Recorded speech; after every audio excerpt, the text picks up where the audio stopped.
Thanks for tuning in to UFO in the Know.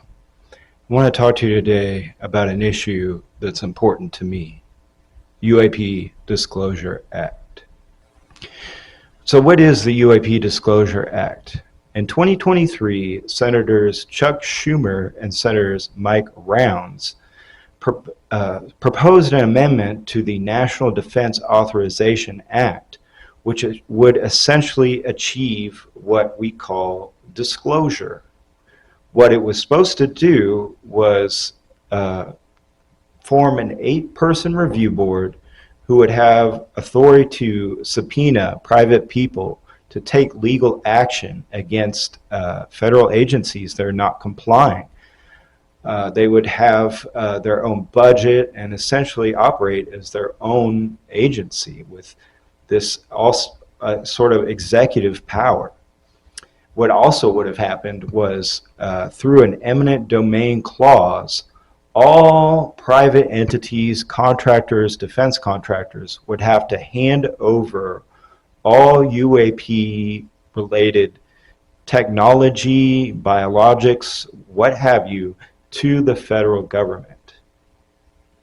Now, what also was part of the UAP Disclosure Act was the 8-person review board would ensure that every federal agency is handing over all of their UAP records to the National Archives, which will be collected and then put into sort of a collection that will have an index, which they sort of have done this already.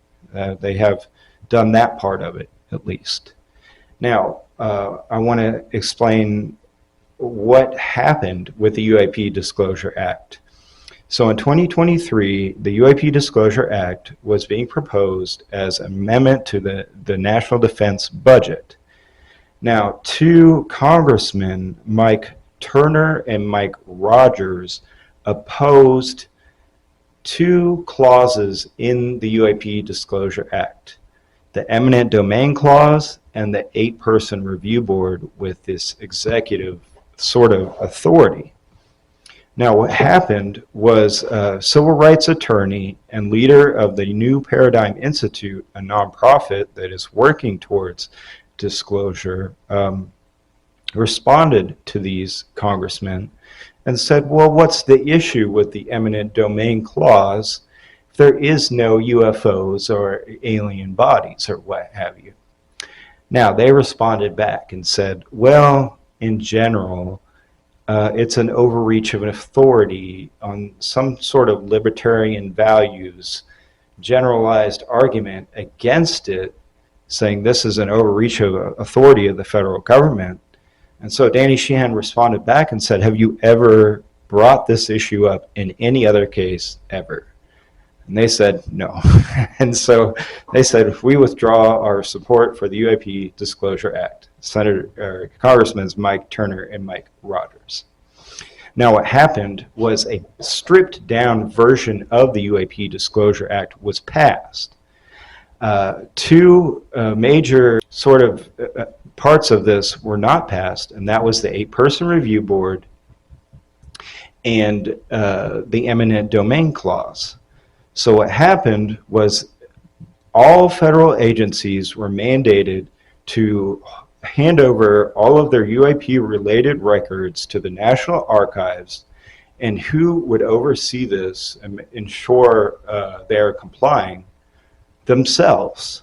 They were responsible for ensuring they comply. That's $25 a year. Well, one of the things, she wanted me to put together this volunteer slide program and have some kind of a cutout of this little, we did it to, he's my brother, and I had all the slides, you know. That work? Yeah. Timed Yeah, and do all it that again. stuff. Yeah. That was real close. No, Before he pushed the whole book about a quarter of an inch to your right. There we go, right? And they have done this, I'll admit it. If you go to the National Archives website, you can find a little section on UAP, and you can find some interesting tidbits and some not so interesting things. First it was just these books and this thing here. Now it's this and this and this, and you just keep dreaming. This is just like the spaceship shit, ain't it? Every day they bring something more. They just need to tell the truth. All collected in there, right? But what didn't happen was the federal government didn't have the authority to seize these UFOs or what have you and create this 9-person review board.